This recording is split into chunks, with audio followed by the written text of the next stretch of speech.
একটি সোনার মুদ্রা নিন, সেটা জলে ফেলে দিন, তারপর তুলে নিন, সেটা মাটিতে ফেলে দিন, আবার তুলে নিন, কাদায় ফেলে দিন, আবার তুলে নিয়ে হাতুড়ি দিয়ে তার উপর প্রহার করুন। তারপরেও সেই সোনার মুদ্রার মূল্য সেটাই থাকে যা আগে ছিল, তাই না? এটা হলো উদাহরণ সংসারের সেই প্রত্যেকটা জীবের জন্য, প্রত্যেকটা মানুষের জন্য। কখনো কখনো জীবনে সাফল্যের বদলে আমরা বিফলতা পাই। যতটা আশা করেছিলাম ততটা শ্রেষ্ঠ কর্ম করতে পারি না। কখনো বা আমরা ভুল করে ফেলি, কখনো আমরা অনুচিত কর্ম করে ফেলি, কখনো সংসার আমাদের বুঝতে পারে না। তার পরিণামস্বরূপ এই সংসার আমাদের নিন্দা করে, আমাদের উপেক্ষা করে, আমাদের বিষয়ে কটু কথা বলে, কখনো সামনাসামনি বা কখনো পেছনে। সংসার এমন একটা আচরণ করে যেন আমাদের সাথে কথা বলাটাই একটা বিশাল অপরাধ। এবার সেক্ষেত্রে কি করা উচিত? মনকে শান্ত করা উচিত। বেশিরভাগ ক্ষেত্রেই এমন সময় মানুষ এটা ভেবে বসে যে তার জীবনের কোনো মূল্যই নেই। তার মনে হয় যে সে এই সংসারে শুধু একটা বোঝার সমান। সে নিজেকে ঘৃণা করতে থাকে। ওর মনে হয় যে তার জীবন শূন্য। কিন্তু তা নয়। আপনি সোনার মুদ্রার মতো, যদি আপনার মধ্যে সেই গুণ থাকে, আপনি শ্রেষ্ঠ কর্ম করেন, আপনার মধ্যে সেই বিদ্যা থাকে, আপনি নিরন্তর প্রয়াস করেন, সৎকর্মের পথে এগোতে থাকেন, তাহলে আপনার নিজের যে মূল্য তৈরি হয় সেটা কোনো পরিস্থিতিতে কোনো ব্যক্তি আপনার থেকে কেড়ে নিতে পারবে না। শুধু নিজে ভেঙে পড়বেন না। এটা ভাবুন, যে সম্মান আপনি হারিয়েছেন সেটা আপনি কিভাবে ফিরে পেতে পারেন, তার জন্য কি করতে হবে। যে ধন আপনি হারিয়েছেন সেটা পেতে হবে কিভাবে, তার জন্য কি কি করতে হবে। শান্ত মনে সবটা ভেবে দেখুন, সিদ্ধান্ত নিন এবং অগ্রসর হন। আপনি এই সংসারের কাছে তেমনই হয়ে উঠবেন যেমন আপনার কর্ম হবে। যদি তা শ্রেষ্ঠ হয় সবাই তাই ভাববে। আসুন আমার সাথে ভালোবেসে বলুন, রাধা রাধা। প্রত্যেক মানুষ নিজের জীবনে দুঃখ অনুভব করেন। প্রত্যেকের দুঃখ আলাদা হতে পারে। কারোর মনে এই দুঃখ থাকে যে সে তার বাবা মায়ের সব ইচ্ছে পূরণ করতে পারেননি। কেউ এটা ভেবে দুঃখ পান যে সে চিরকাল সদাচার করেছেন, সৎকর্ম করেছেন, কিন্তু তাও তাকে দুরাচারী বলে মনে করা হয়। কেউ এটা ভেবেও দুঃখ পান যে তার সামনে যে ব্যক্তি রয়েছেন তার চোখে তিনি শত্রু হয়ে উঠেছেন বা দুষ্ট হয়ে উঠেছেন, যেখানে তিনি হয়তো কোনো অনুচিত কাজই করেননি। এবার এই সমস্ত বিষয় নিয়ে ভেবে নিজের ব্যক্তিত্ব নিয়ে সন্দেহ প্রকাশ করবেন না। যদি নিজের ব্যক্তিত্ব নিয়ে কোনো সন্দেহ থেকে থাকে, তাহলে কর্ম সংক্রান্ত প্রশ্ন করুন যে আপনি যা করেছেন তাতে কি উচিত ছিল, কি অনুচিত ছিল। যেটা প্রয়োজন সেটা এটা বোঝার যে আপনার অন্তর্মন, আপনার বিবেক আপনাকে কি বলছে, আর আপনার অন্তর্মন আর আপনার বিবেক আপনাকে যেটা করতে বলবে শুধু সেটাই করুন। আর তারপরে এই সংসার কি বলবে, কি ভাববে সেসব নিয়ে ভাবতে যাবেন না। কারণ এই সংসার তো ঈশ্বরকেও প্রশ্ন করে থাকে, ঈশ্বরকেও দোষী মনে করে। কখনো কখনো যখন কোনো ঘটনা মানুষের ইচ্ছা অনুযায়ী ঘটে না, তখন মানুষ এটা বলে যে হে ঈশ্বর, আপনি আমার পাশে থাকলেন না, আপনি বড়ই কঠোর, এটা আপনার দোষ। যেখানে বেশিরভাগ সময় হয়তো সে নিজেই নিজের কর্মফল ভোগ করছে।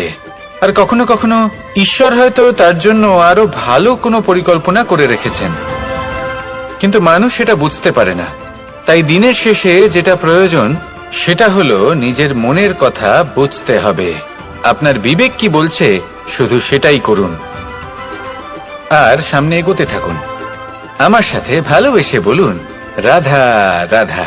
সবাই বলেন যে জীবনে কাদের সঙ্গ লাভ করছি সেটা খুব গুরুত্বপূর্ণ। এক ঝুড়ি ফলের মধ্যে যদি একটা পচা ফল আপনি রেখে দেন, তাহলে আস্তে আস্তে সমস্ত ফল পচে যায়। সেই জন্য কথায় আছে যে কুসঙ্গ থেকে দূরে থাকো। কিন্তু কি করা যায়? এই সংসার খুবই ছোট। যেখানে আমরা কাজ করি, যেখানে আমরা থাকি, যে পথে আমরা আসা যাওয়া করে থাকি, যে পথে আমরা ভ্রমণ করি, সেখানে এমন অনেক সংখ্যক ব্যক্তি থাকেন যাকে দেখে আমরা মনে করি যে এদের থেকে দূরে থাকতে হবে। তখন আমরা কি করতে পারি? তাদের কি আমরা পরিত্যাগ করব? তাহলে এই সংসারে এমন অনেক মানুষ আছেন, তাহলে কি সংসারই পরিত্যাগ করব? না, সেই ফলের মতন হবেন না যারা একটি পচা ফলের উপস্থিতির জন্য নিজেরাও নষ্ট হয়ে যান। বরং হয়ে উঠুন চন্দন বৃক্ষের মতন, যেটা আসলে সাপেদের বাসস্থান, যেখানে অনেক সংখ্যক অত্যন্ত ভয়ানক বিষধর সাপ থাকে। তারপরেও এই চন্দন, সে কিন্তু নিজের শ্রেষ্ঠত্ব হারায় না, এর মূল্য কিন্তু সেই একই থাকে। মনে রাখবেন, এই সংসারে নিজের সঙ্গ বদলানোর পূর্বে নিজেকে বদলান। নিজেকে কিছুটা এমন ভাবে গড়ে তুলুন যে কেউ আসুক না কেন সে যেন আপনাকে বিভ্রান্ত বা দূষিত না করতে পারে। আসুন আমার সাথে ভালোবেসে বলুন, রাধা রাধা। মানুষ জীবনে অনেক ধরনের সুখ লাভ করে, অর্থ সুখ, পরিবারের সুখ, বৈভবের সুখ। কিন্তু এমন একটা সুখ আছে যা বেশিরভাগ মানুষকে প্রভাবিত করে, কিন্তু সেই সুখ তাদের কোনো প্রয়োজনই নেই। সেটা হলো পরনিন্দা সুখ। অর্থাৎ এমন কোনো ব্যক্তিকে নিয়ে নিন্দা করা, তার প্রতি অনুচিত শব্দ প্রয়োগ করা, কারণ সেই ব্যক্তিকে আপনি পছন্দ করেন না। আর এমন অনেক মানুষ আছেন যারা এই কাজ করে খুব আনন্দ লাভ করেন, যেটা করা উচিত নয়। কারণ এতে আপনার সময়, আপনার ঊর্জা, আপনার নিজের অন্তরের ইতিবাচক শক্তি আপনি নষ্ট করে ফেলছেন। আর এই সব কিছুই আপনার প্রয়োজন আছে। যাদেরকে আপনার পছন্দ নয় সেই ব্যক্তির বিষয়ে কথাই বলবেন না। সেই সব ব্যক্তির দিকে মনোনিবেশ করুন যাদের আপনি ভালোবাসেন। সেই সব কাজে মন দিন যেগুলো আপনার ভালো লাগে। সেই বস্তুর দিকে নজর দিন যেগুলো আপনার প্রিয়, নিজের লক্ষ্যের দিকে, এই সব কিছুর দিকে নয়। এমনটা করলে আপনার জীবনে আপনি সেই সব বস্তুর দিকে নজর দিতে পারবেন যারা প্রকৃত অর্থে আপনার জীবন আরো শ্রেষ্ঠ করে তোলে। এমনটাই করুন, জীবন আরো অনেক বেশি সুন্দর হয়ে উঠবে।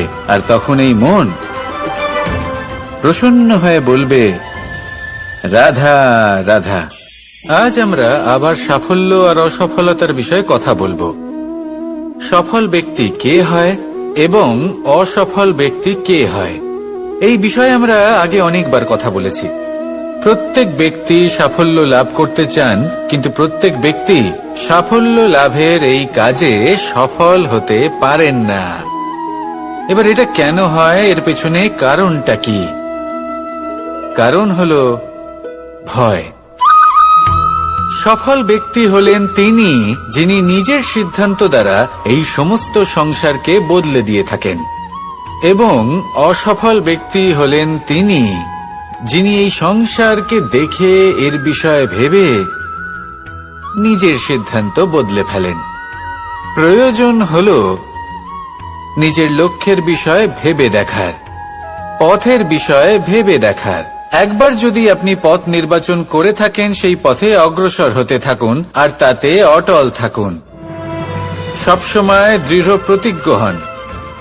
আপনি যদি কোনো পথে টিকে থাকেন আর নিরন্তর পরিশ্রম করতে থাকেন, তবেই আপনার জীবনে সাফল্য আসবে। যদি কথায় কথায় লোকে কি ভাববে, লোকে কি বলবে, একথা ভেবে নিজের সিদ্ধান্ত পাল্টান, তাহলে কখনো নিজের লক্ষ্যে পৌঁছতে পারবেন না। আসুন আমার সাথে ভালোবেসে বলুন, রাধা রাধা। মানুষের 6টি বড় শত্রু রয়েছে, আর এরা অন্য কোথাও নয়, বরং মানুষের অন্তরেই বাস করে।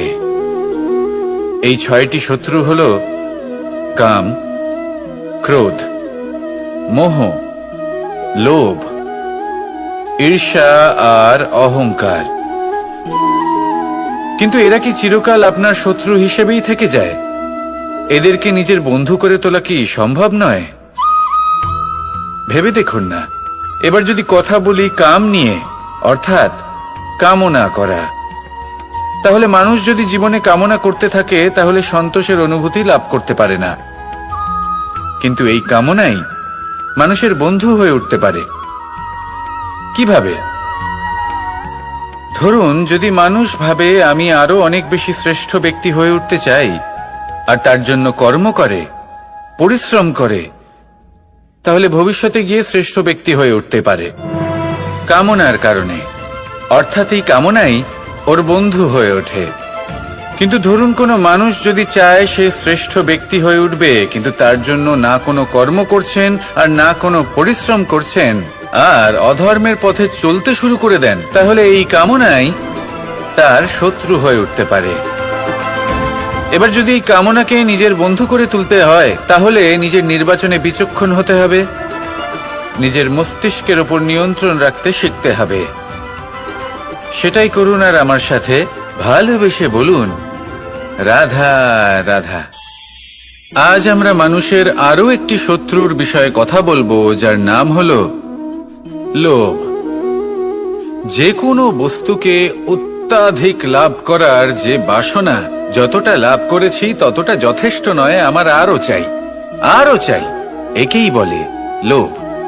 এবার এই লোভ আপনার জীবনে শুভ না অশুভ, আপনার মিত্র নাকি আপনার শত্রু, সেটাও নির্ভর করছে আপনার ওপর।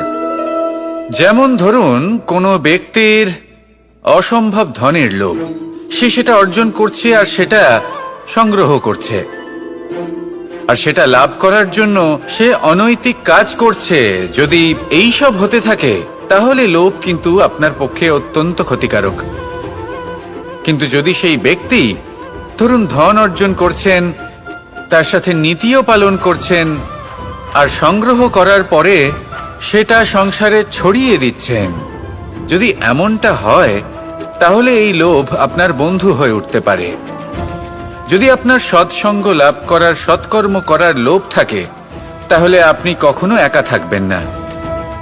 যদি ভালোবাসা প্রদান করার লোভ থাকে, এই সংসারকে সাহায্য করার লোভ থাকে,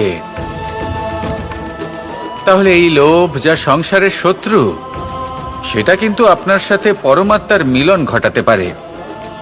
এবার এই লোভকে নিজের মিত্র করে তুলবেন নাকি শত্রু করে তুলবেন, সেই সিদ্ধান্ত আপনারই।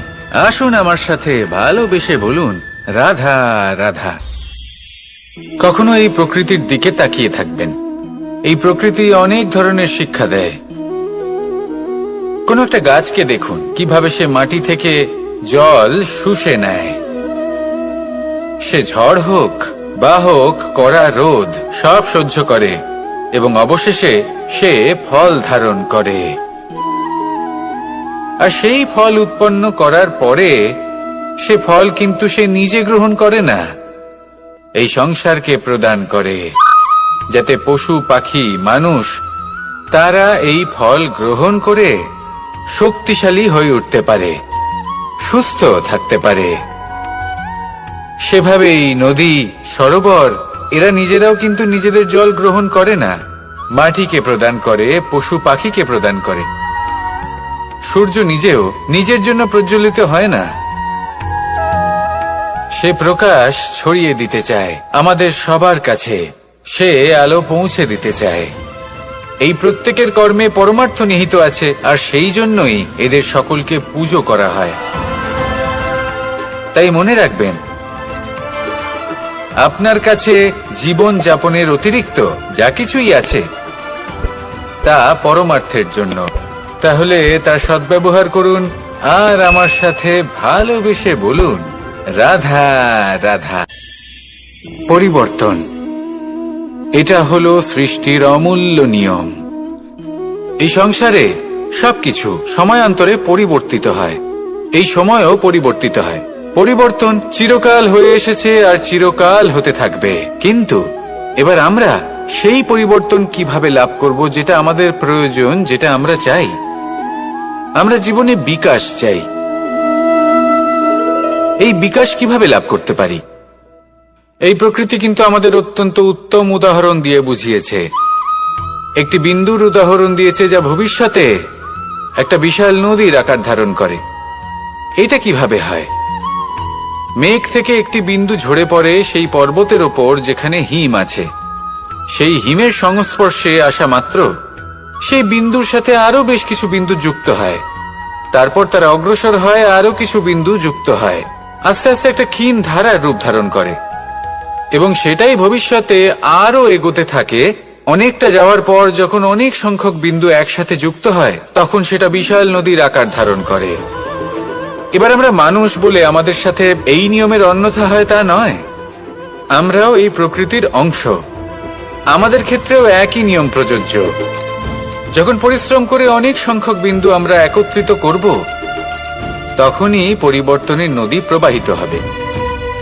প্রয়োজন হলো নিরন্তর পরিশ্রম করা এবং ধৈর্য ধরা।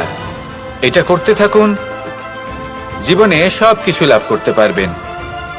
কারণ প্রকৃতি আমাদের এটাই শিখিয়েছে, আর আমরা এই ব্রহ্মরই একটি অংশ, যার দ্বারা এই ব্রহ্মাণ্ড নির্মিত। আসুন আমার সাথে ভালোবেসে বলুন, রাধা রাধা। আমরা সকলে সামাজিক জীব। মানুষের সাথে দেখা সাক্ষাৎ করা এটা চিরকালই চলতে থাকে। আমরা কখনো কাউকে উপহার দিই, আবার কখনো কেউ আমাদের উপহার দেয়। কখনো কি এমন হয়েছে যে আপনি কাউকে একটা উপহার দিয়েছেন, কিছু সময় পরে বা কিছু মাস পরে সেই উপহারই ঘুরে ফিরে আপনার কাছেই এসেছে, অর্থাৎ সেই বস্তুটাই আপনার কাছে আবার ফিরে এলো? এরকম হয়। ছেলেবেলায় একদিন একজনের বিবাহ ছিল, তখন মা তাকে একটা উপহার দিতে চাইছিলেন। তাই তিনি একটা পোশাক বানালেন আর সেটাকে সুসজ্জিত করছিলেন। আমি দেখলাম আর জিজ্ঞেস করলাম যে মা, এই পোশাক এত সুসজ্জিত করার কি আছে? তখন মা বললেন যে কানাই, কখনো কাউকে এমনই উপহার দেবে, এমন প্রকারে দেবে যে সেটা যদি আবার ঘুরে ফিরে তোমার কাছে ফিরে আসে তাহলে যেন তোমার খারাপ না লাগে। এটাই কিন্তু হয় আমাদের ব্যবহারের সাথে, কর্মের সাথেও এবং আমাদের কথার সাথেও। তেমনই আচরণ করবেন যে আচরণ আপনি সহ্য করতে পারবেন। যদি মুখ থেকে কটু কথা বেরোতে থাকে তখন নিজেকে সংযত করে নিন। সেই শব্দই প্রয়োগ করুন যেটা আপনি তার বদলে শুনতে চাইবেন এবং আপনার দুঃখও হবে না। কারণ আপনার কর্ম এমন একটা উপহার যেটা আবার ঘুরে ফিরে ফলস্বরূপ আপনার কাছেই আসবে। সেই জন্য নিজের আচরণ শুভ করুন, নিজের মানসিকতা শুভ করুন, নিজের মুখ থেকে মধুর বাণী নিঃসৃত করুন আর এইভাবেই মধুর ভাবে বলুন, রাধা রাধা। এই সংসারে প্রত্যেকটা জিনিসের নিজস্ব একটা বিশেষত্ব আছে, আর তার বিশেষত্বর জন্যই তাকে বিশেষ গুরুত্ব দেওয়া হয়। যদি কথা বলি অস্ত্রের, যেমন তরোয়াল, তরোয়াল নির্মাণ করা হয়েছে রক্ষার জন্য। কত তাড়াতাড়ি সে সামনে উপস্থিত শত্রুকে নিধন করতে পারে। এবার এই তরোয়ালের কোন গুণটা দেখা প্রয়োজন? সেটার ধার। সেই বস্তুটি নয় যার মধ্যে এই তরোয়াল রাখা হয়। সেইভাবেই যদি আমি কথা বলি বাণের, তাহলে এটা প্রয়োজনীয় নয় যে সেই বাণ কতটা তীক্ষ্ণ, কতটা বলশালী। এটা দেখা প্রয়োজন যে তার আকারটা কেমন। সে কি বাতাস ভেদ করে নিজের লক্ষ্যে পৌঁছতে পারবে? সেটা বেশি গুরুত্বপূর্ণ, সেই জায়গাটা নয় যেখানে সেই বাণ রাখা হয়। ঠিক সেইভাবেই যদি আপনি কোনো মানুষেরই মূল্য বুঝতে চান, তাকে পরখ করে দেখতে চান, তাহলে তার জাতি, তার ধর্ম, তার রূপ, তার আকার, সেগুলো দেখে তাকে পরখ করতে চেষ্টা করবেন না। তাকে পরখ এই সব কিছুর ভিত্তিতে করবেন না। তার স্বভাবটা দেখুন, তার গুণ দেখুন, তার প্রতিভা দেখুন, তার কর্ম দেখুন। কারণ এটাই সেই ব্যক্তির আসল পরিচয়, এটাই হলো তার অস্তিত্ব। যখনই আপনি কোনো নর্তককে শ্রেষ্ঠ নৃত্য প্রদর্শন করতে দেখেন, তখন আপনি কিন্তু এটা ভাবেন না যে সে কোথা থেকে এসেছে, সে কি খায়, ওর বন্ধু বান্ধব কারা। আপনি তার নৃত্য দেখেন, ওর শিল্প দেখেন, সেটারই প্রশংসা করেন, সেটাকেই সম্মান করেন। সেইভাবে এই সংসারে সকলকে সম্মান করুন। আর এই সম্মানের আধার হওয়া উচিত তার গুণ, তার স্বভাব, তার কর্ম, তার রূপ আর তার বেশভূষা নয়। আসুন আমার সাথে ভালোবেসে বলুন, রাধা রাধা। এই সংসার বলে যে কৃষ্ণ হলো মহাযোগী, কেউ বলে যে কৃষ্ণ হলো সাংখ্যযোগের প্রবর্তক, কেউ বলে ভক্তি যোগের, কেউ বলে জ্ঞান যোগের, কেউ কেউ এটা মনে করেন যে অষ্টাঙ্গ যোগের প্রভু হলাম আমি। কিন্তু এই যোগ আসলে কি? যোগ বিষয়টাকে বোঝা খুব একটা কঠিন নয়, কিন্তু সেই যোগকে নিজের যাপনের অংশ করে তোলা হলো অত্যন্ত কঠিন, আর তার জন্য প্রয়োজন অভ্যাস। যোগ শব্দটার অর্থ হলো যুক্ত করা, আর এটা আমি ছোটবেলায় শিখেছিলাম। যখন আমার মাখন খেতে ইচ্ছে করত আর মা মাখনের সেই হাঁড়িটা ওপরে টাঙিয়ে রাখতেন, তখন আমরা ভাবতাম যে অত দূরে পৌঁছবো কি করে। তখন আমরা যোগের বিষয়ে জানতে পারলাম, আর তখন জানতে পারলাম যে সবথেকে গুরুত্বপূর্ণ যোগ আসলে কি? সহযোগিতা, সাহায্য। আমরা সব সখারা একসাথে জড়ো হতাম, একে অপরের পিঠের উপর উঠে দাঁড়াতাম, আর তারপর আমরা ওই মাখনের হাঁড়ির কাছে পৌঁছতে পারতাম, আর তারপর আমরা সবাই মিলে সেই মাখন ভাগ করে খেতাম। সহযোগিতা, এটা অত্যন্ত গুরুত্বপূর্ণ। পাণ্ডবরাও মহাভারতে এটাই করেছিলেন। ওনাদের সাথেও কেউ ছিল না, একে অপরকে সাহায্য করে ওনারা অনেক বীরদের একত্রিত করেছিলেন। তারপর অবশেষে মহাভারতের এই মহাযুদ্ধে ওনারা জয়লাভ করেছিলেন। রামায়ণে রাম এবং লক্ষ্মণের সাথে কেউ ছিল না। সহযোগিতার মাধ্যমে ওনারা ভাল্লুক আর বানর সেনাকে একত্রিত করেছিলেন, আর এই সংসারের সব থেকে প্রবল রাক্ষস রাবণকে বধ করেছিলেন। মনে রাখবেন, একসাথে মিলে যদি আপনারা কর্ম করতে শেখেন, তাহলে এই সংসারে এমন কিছুই নেই যেটা আপনি অর্জন করতে পারবেন না। আসুন আমার সাথে ভালোবেসে বলুন, রাধা রাধা। মানুষ যখনই কোনো পর্বতারোহণ করতে শুরু করে, তখন সে বারবার পড়ে যায়, বারবার উঠে দাঁড়ায়, সামনে এগোতে চেষ্টা করে, কিন্তু যদি সে দৃঢ় নিশ্চয় করে থাকে, তাহলে সে অবশেষে সেই পর্বতের শিখরে পৌঁছেই যায়। চলার পথে যদি বড় কোনো পাথর চলে আসে বা পর্বতের কোনো বড় অংশ সামনে আসে, তাহলে সে তার সাথে ধাক্কা খায় না, সে পথ বদলে নেয়। কিন্তু বাধা তাকে সবসময় পেতেই হয়, আর সেই বাধা সে পায় ছোট ছোট পাথরের দ্বারা। তাদের উপর পা পড়লে তার পা পিছলে যায় আর সে পড়ে যায়। এই ছোট ছোট পাথর হলো আমাদের জীবনের সেই ছোট ছোট সমস্যা, সেই ছোট ছোট ভুলগুলো যেগুলো আমরা অবজ্ঞা করতে থাকি। আমরা ভাবি এর দ্বারা কি বা ক্ষতি হবে, কিন্তু সেগুলোই অনেক সময় আমাদের অসফলতার কারণ হয়ে দাঁড়ায়। যত তাড়াতাড়ি সম্ভব এই ছোট ছোট পাথরগুলিকে জীবন থেকে তুলে ফেলে দিন। ভুল হওয়াটা স্বাভাবিক, কিন্তু তার মানে এই নয় যে বারবার সেই ভুলের পুনরাবৃত্তি ঘটবে।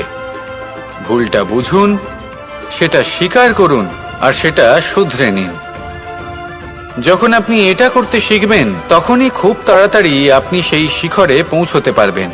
আর যখন পৌঁছে যাবেন, তখন এই মন প্রসন্ন হয়ে বলবে, রাধা রাধা। সূর্য এই সংসারকে আলো প্রদান করে। সূর্যের মনে যদি নিজের তেজের জন্য অহংকার জন্ম নেয়, তখন তার অহংকার ভঙ্গ করে মেঘ। সূর্যের আলো পূর্ণরূপে ঢেকে দেয়। মেঘের মনে যদি নিজের গতি নিয়ে অহংবোধ জন্ম নেয়, তাহলে মেঘের অহংকার ভঙ্গ করে পর্বত। মেঘের গতি অবরুদ্ধ করে দেয়। এবার যদি পর্বত নিজের নিশ্চলতা নিয়ে অহংকার করে, তাহলে সেই অহংবোধ ভঙ্গ করে একটি মূষক। সেই বিশাল পর্বতে একটি ছিদ্র করে দেয়। এবার যদি মূষকের নিজের মনে অহংবোধ জন্ম নেয়, তাহলে জল তার অভিমান ভঙ্গ করে, সেই ছিদ্র দিয়ে প্রবেশ করে। আর যদি জলের মনে অহংবোধ জন্ম নেয়, তখন মানুষ বাঁধ নির্মাণ করে তার গতিপথ রুদ্ধ করে, জলের অহংকার ভঙ্গ করে। আর যদি মানুষের মনে অহংকার জন্ম নেয়, তখন সূর্য নিজের তাপ দ্বারা মানুষের অহংকার ভঙ্গ করে। এই সংসারে অহংকার প্রদর্শন করার কোনো প্রয়োজন নেই। আমাদের সবার মধ্যেই কিছু বিশেষ গুণ আছে, আর সবার মধ্যে কোনো না কোনো দোষও আছে। এই প্রকৃতি আমাদের কি শিক্ষা দেয়?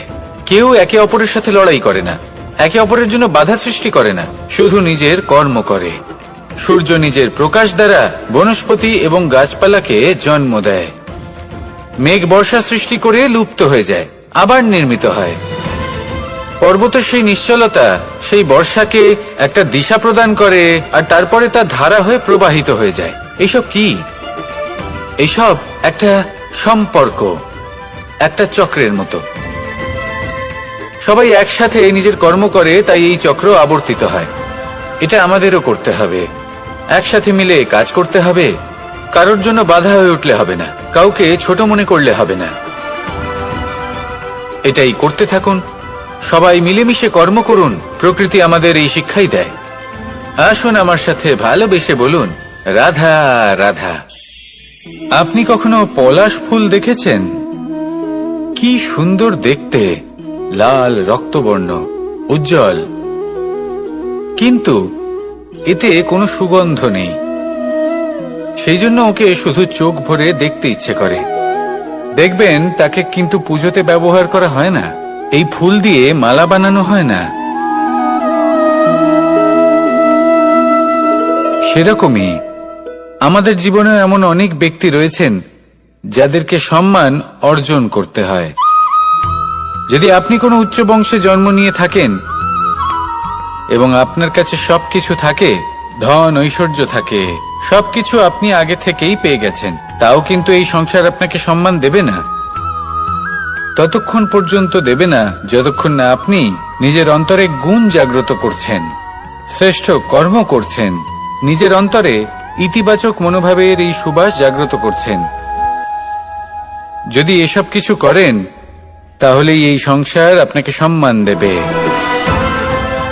এবার এটা আপনার উপরে নির্ভরশীল যে আপনি কি পলাশ ফুলের মতো হতে চান, নাকি অন্য কোনো ফুল হয়ে উঠতে চান যার সুবাস আছে, যে নিজের সুবাস এই সারা পৃথিবীতে ছড়িয়ে দেয়। আসুন আমার সাথে ভালোবেসে বলুন, রাধা রাধা। এই সংসারে একটা শব্দ আছে যার বিষয়ে মানুষ অত্যাধিক চিন্তা ভাবনা করে, আর সেই শব্দ হলো অস্তিত্ব, পরিচয়। প্রত্যেক ব্যক্তি এই সংসারে নিজের অস্তিত্ব করতে চায়, আর ছোট থেকে এটাই হয়। যখন আমরা শ্রেণীকক্ষে যাই, পড়তে যাই, তখন আমরা এটাই ভাবি যে আমরা নিজেদের অস্তিত্ব গড়ব, সুনাম অর্জন করব। সকল ব্যক্তি যাতে এটাই বলে যে এই হলো সর্বশ্রেষ্ঠ ছাত্র, আর এটাই আমাদের পরিচয়। কার্যক্ষেত্রেও আমরা ঠিক এটাই চেষ্টা করি, পরিশ্রম করতে থাকি এবং ভবিষ্যতে গিয়ে আমরা নিজেদের পরিচয় খুঁজে পাই। পরিচয়ের সাথে সাফল্য আসে, আর সাফল্যের সাথে আসে অস্তিত্ব। আর যখন এই দুটি সংযুক্ত হয়, তখন মানুষ অসফলতার কথা ভেবে ভয়ভীত হয়ে পড়ে, আর এটা ভাবতে থাকে যে যদি আমি অসফল হই তাহলে সেই পরিচিতির কি হবে, সেই নামের কি হবে, সেই সবকিছু যে আমি অর্জন করেছি তার কি হবে। সে ভয়ভীত হয়ে পড়ে, আর এই ভয়ের কারণে তার বিকাশ কোথাও না কোথাও অবরুদ্ধ হয়। সে শ্রেষ্ঠ কর্ম করা বন্ধ করে দেয় এবং শুধু এই সুরক্ষিত থাকতে চেষ্টা করে। আর অসফল হলে তাতে ভয় পাওয়ার কোনো প্রয়োজন নেই, কারণ যখন আপনি সফল হন তখন এই সাফল্য আপনার পরিচয় এই সংসারের সাথে করায়। কিন্তু যখন আপনি অসফল হয়ে থাকেন তখন এই অসফলতা এই সংসারের পরিচয় আপনার সাথে করায়, যা অত্যন্ত আবশ্যক। অসফলতা প্রত্যেকের জীবনেই আসবে, তার সম্মুখীন হন আর তার থেকে শিক্ষা লাভ করুন। কারণ যখনই আপনি অসফল হন তখনই আপনার জ্ঞান চক্ষু উন্মুক্ত হয়। আসুন আমার সাথে ভালোবেসে বলুন, রাধা রাধা। নিজের নিজের অভিজ্ঞতাগুলো দেখে, তার পরিণাম দেখে প্রত্যেক মানুষের মনে একটা ধারণা জন্ম নেয়।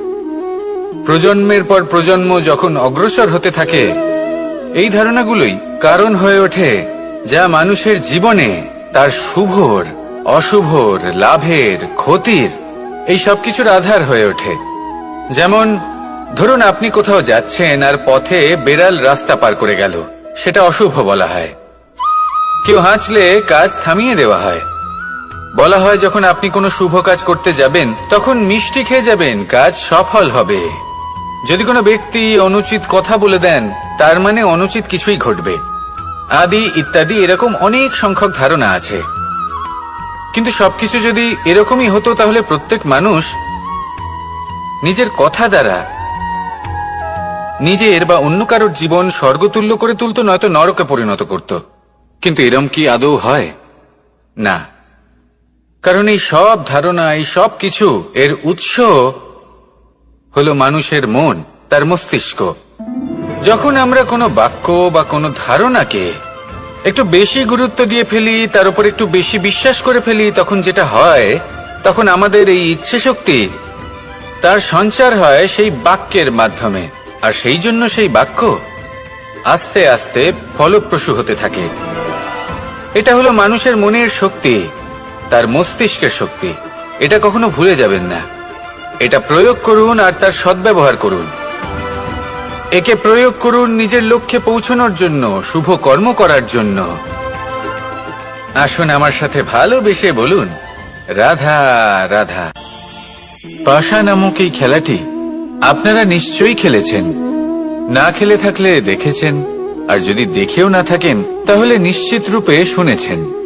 মহাভারতের এই মহাযুদ্ধ কোথাও না কোথাও এই পাশা নামক খেলার কারণে হয়েছিল। পাশার এই বিচিত্র খেলা, দান, এইসবের কারণে কেউ নিজের মাথায় রাজ মুকুট পরিধান করেছিলেন, আবার সেখানে পরাজিত হওয়ার জন্য কাউকে বনবাসও ভোগ করতে হয়েছিল। কিন্তু এই খেলা সমাপ্ত হওয়ার পরে সমস্ত ঘুঁটি আর এই পাশার ছক একই পুটলিতে স্থান পেল। এটাই হলো আমাদের জীবন। এই সংসারে আমরা জয় পরাজয়ের বিষয়ে এতটাই ভাবি, এত চিন্তা করি যে এই জীবনের খেলার আনন্দটাই উপভোগ করতে পারি না। আর অবশেষে কি হয়? কেউ জয়ী হন, কেউ পরাজিত হন, কিন্তু দুজনেই একই স্থানে পৌঁছে যান। প্রত্যেক ব্যক্তি মৃত্যুর পরে একটি নির্দিষ্ট স্থানেই পৌঁছতে বাধ্য। কিন্তু ততক্ষণ এই জীবন, এই খেলা, তার আনন্দ উপভোগ করুন। এই সংসারে সেই ব্যক্তি শ্রেষ্ঠ স্থানে পৌঁছতে পেরেছেন যিনি এই সংসারকে প্রকাশ প্রদান করেছেন, যিনি কখনো জয় পরাজয় এই বিষয়ে ভাবেননি, শুধু এই জীবনের খেলার আনন্দ উপভোগ করেছেন। এটাই আপনিও করুন আর আমার সাথে ভালোবেসে বলুন, রাধা রাধা। রামায়ণের একটা অত্যন্ত শ্রেষ্ঠ কাহিনী আছে যেটা খুব অমূল্য শিক্ষাদান করে। দশানন যখন ধরাশায়ী হলেন এবং মৃত্যুশয্যায় শুয়েছিলেন, ওনার শেষ নিঃশ্বাস ত্যাগের সময় শ্রীরাম লক্ষ্মণকে বললেন যে, হে লক্ষ্মণ, রাবণের কাছে যাও, ওখানে যাও, ওনার থেকে কিছু জ্ঞান অর্জন করে এসো। উনি হলেন মহাজ্ঞানী, আর ওনার থেকে জ্ঞান অর্জনের এটাই শ্রেষ্ঠ সুযোগ। লক্ষ্মণ প্রথমে মানতে চাইলেন না, কিন্তু শ্রীরাম বোঝানোর পরে লক্ষ্মণ ওনার কাছে গেলেন, রাবণের মাথার কাছে গেলেন আর বললেন, দাদা বলেছেন আপনার থেকে জ্ঞান অর্জন করতে। রাবণ কিছুই বললেন না। লক্ষ্মণ বললেন, আপনি তো দেখছি খুব অহংকারী, মৃত্যুশয্যায় শুয়ে আছেন, শেষ নিঃশ্বাস ত্যাগ করতে চলেছেন, আর তাও এত অহংকার। রাবণ বললেন, নিজের দাদা রামকে ডাকো। শ্রীরাম এলেন, রাবণের পায়ের কাছে এসে দাঁড়ালেন। উনি নিজের হাত জোড় করলেন আর বললেন, হে মহাপণ্ডিত রাবণ, আপনি হলেন মহাজ্ঞানী, দয়া করে আমাদের কিছু জ্ঞান প্রদান করুন। রাবণ বিনম্র চিত্তে ওনার কথা শুনলেন, খুব বিনম্র চিত্তে ক্ষমা প্রার্থনাও করলেন, আর এই সংসার একটি অত্যন্ত শ্রেষ্ঠ জ্ঞান লাভ করল।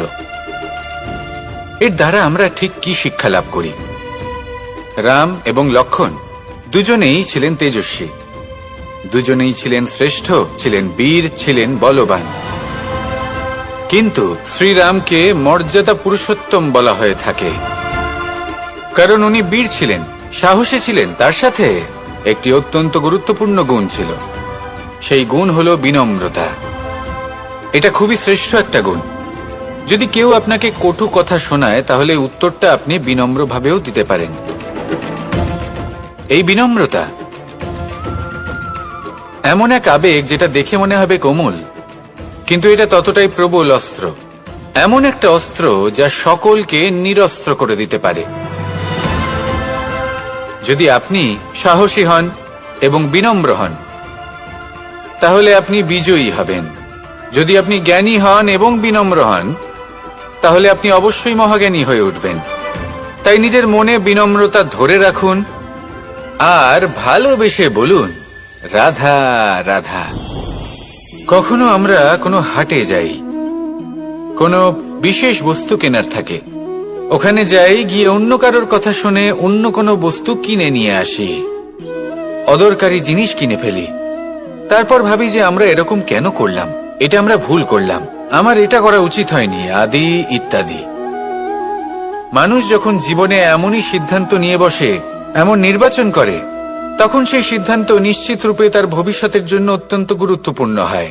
কিন্তু যদি আপনি কোনো অনুচিত চয়ন করে ফেলেন, তাহলে মন খারাপ করবেন না, সেই গ্লানিবোধ নিয়ে কষ্ট পাবেন না, সামনে অগ্রসর হতে থাকুন।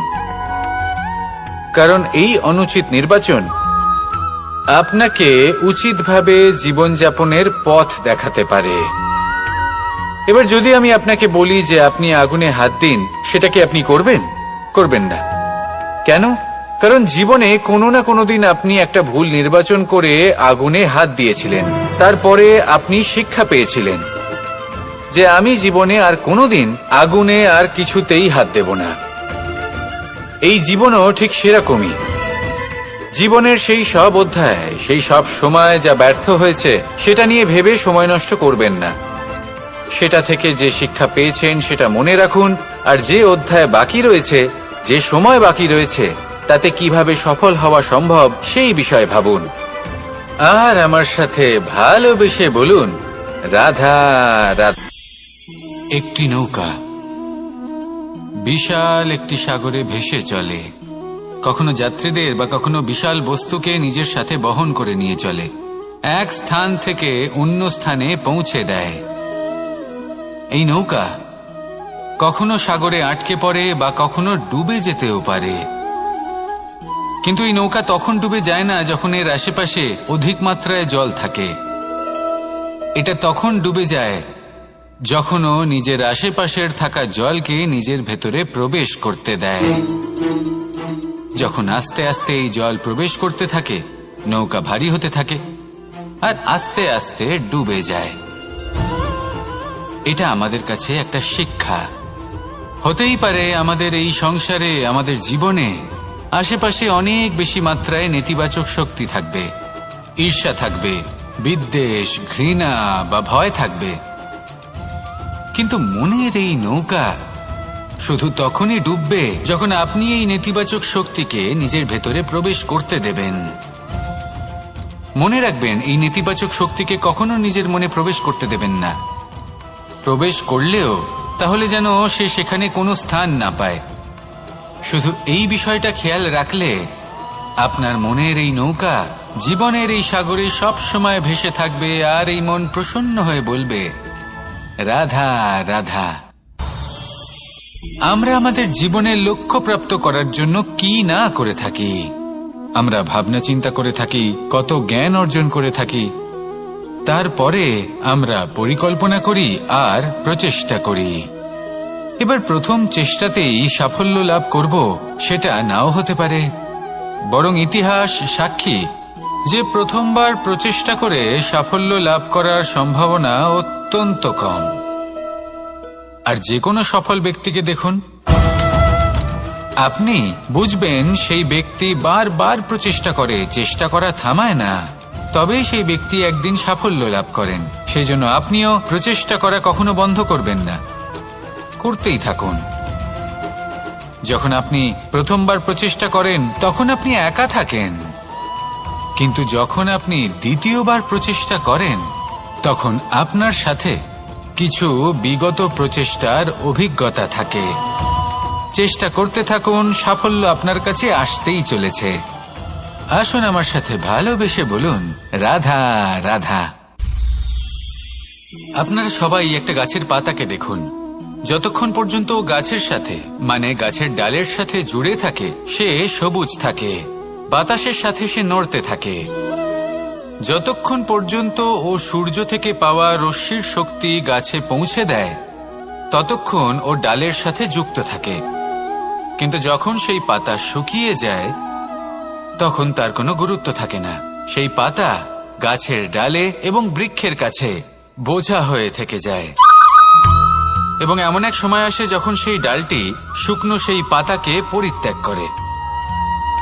এটাই আমরা এই প্রকৃতিতে দেখি এবং এটাই হলো সত্য।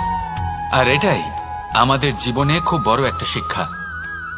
যদি আপনিও নিজের জীবনে নিজের আপনজনদের কাছে বোঝা স্বরূপ হয়ে দাঁড়ান, তাহলে তারা আপনাকে যতই ভালোবাসুক না কেন, ওনারা যদি নাও চান, তাহলেও এমন এক দিন আসবে যখন আপনার আপনজন আপনাকে পরিত্যাগ করবে। সেই জন্য সবসময় আত্মনির্ভর হয়ে ওঠার চেষ্টা করুন, নিরন্তর পরিশ্রম করতে থাকুন, কারোর উপর বোঝা হয়ে থাকবেন না, বরং তার সাথে মিলে দায়িত্ব পালন করুন।